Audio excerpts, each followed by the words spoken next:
What is going on, everybody? I go by the name of Kari, and I want to thank you guys for joining me here today on SneakerPhetish. Now today we got a really cool look at a sneaker that I have been anticipating for a very long time because it speaks to the gamer in me, it speaks to the millennial in me, and it speaks to the sneakerhead in me. So without further ado, let's get straight into it.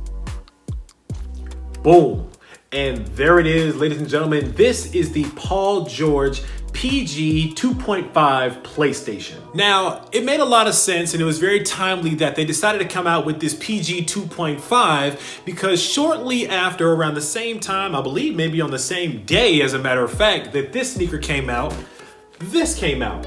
The Sony PlayStation Classic. Seeing as how they use the original PlayStation colors, I think this was a play here between Sony and Nike to sell these products together to kind of cross promote them and put them together, similar to what you see right here. Now, the PlayStation Classic is trash, but that's another unboxing for another day. Today, let's just talk about the shoe. So for those of you guys who are familiar with Paul George, his love of video games, and his PlayStation line, then of course you have seen the previous PlayStation sneaker from Paul George as well. That one was black and it featured tongues that lit up when you pushed a button. This shoe is similar, and we'll take a look at some of those features. However, Nike themselves, as we all know, has had a long-standing relationship with PlayStation and has used PlayStation branding and colorways on many different sneakers, including the iconic Air Force One Low. And if you guys remember, they recently came out with a new Air Force One Low PlayStation, which I would love to get my hands on one day. I think I may actually go ahead and bite the bullet on StockX to get a pair of those in because I really want to see those in hand. Now, starting with the upper of this shoe, you're going to see little colored hits that match the colors of the original PlayStation logo. Now, of course, the upper of the shoe is all gray. It's that exact same gray as the classic PlayStation. Nike even mentioned that it took 7 iterations of this shoe and color blocking and color matching to get that gray exactly right.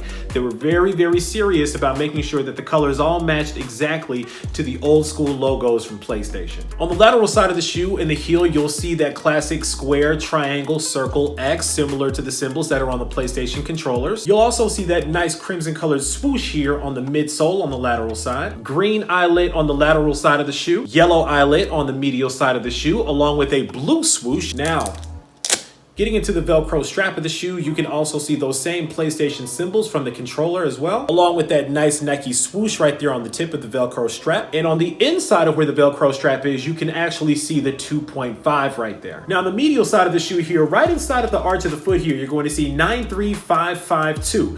Now, for those of you guys who are not familiar, that is actually the zip code for Palmdale, California, which is in Los Angeles County. Of course, that is where Paul George is originally from. Moving along to the heel tabs of the shoe, you see the word Paul on the left shoe, the word George on the right shoe. Where you saw the blue and crimson swooshes on the right shoe, you're going to get a yellow swoosh on the lateral side of the left shoe and a green swoosh on the medial side of the left shoe. You're also going to get a blue eyelet for the shoelaces on the lateral side of the left shoe, and you're going to get that crimson eyelet on the medial side of the left shoe. Of course, all those colors making up that famous original PlayStation logo, which is actually on the tongue of the left shoe as well. On the tongue of the right shoe, you're going to see the classic Paul George signature logo, but of course, in true fashion to the PlayStation line for Paul George, these actually light up. Now, there's actually 2 light settings here. You have the solid one, and if you hit the power button a second time on the tongue, the shoe actually fades in and fades out, so it gives you kind of that nice dimming effect. Now, on the left shoe, when you hit the power button, you actually don't see an external light, but you see an internal light. The power button itself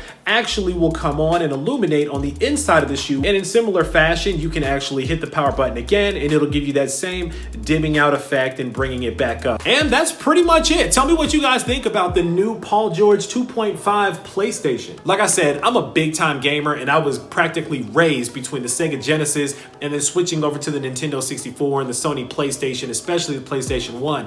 My gripe with the PlayStation 1, and I will get on this in another video, is the game choices that are on it. Now, the games on it to me just aren't really all that great. They don't really define what PlayStation was and what some of the most famous PlayStation games were. There's a few classics on here, but I honestly don't think it's all that great. But leave your comments down below. Let me know what you guys' thoughts are about the shoe. If you are not subscribed to the channel yet, not sure what you're waiting on, go ahead and click that subscribe button right down there. We would love to have you in the SneakerPhetish family because I guarantee you I got a lot more heat on the way just like this here. As always, I want to thank you guys for joining me here today on SneakerPhetish. I go by the name of Kari. This is the Nike Paul George 2.5 PlayStation in classic gray.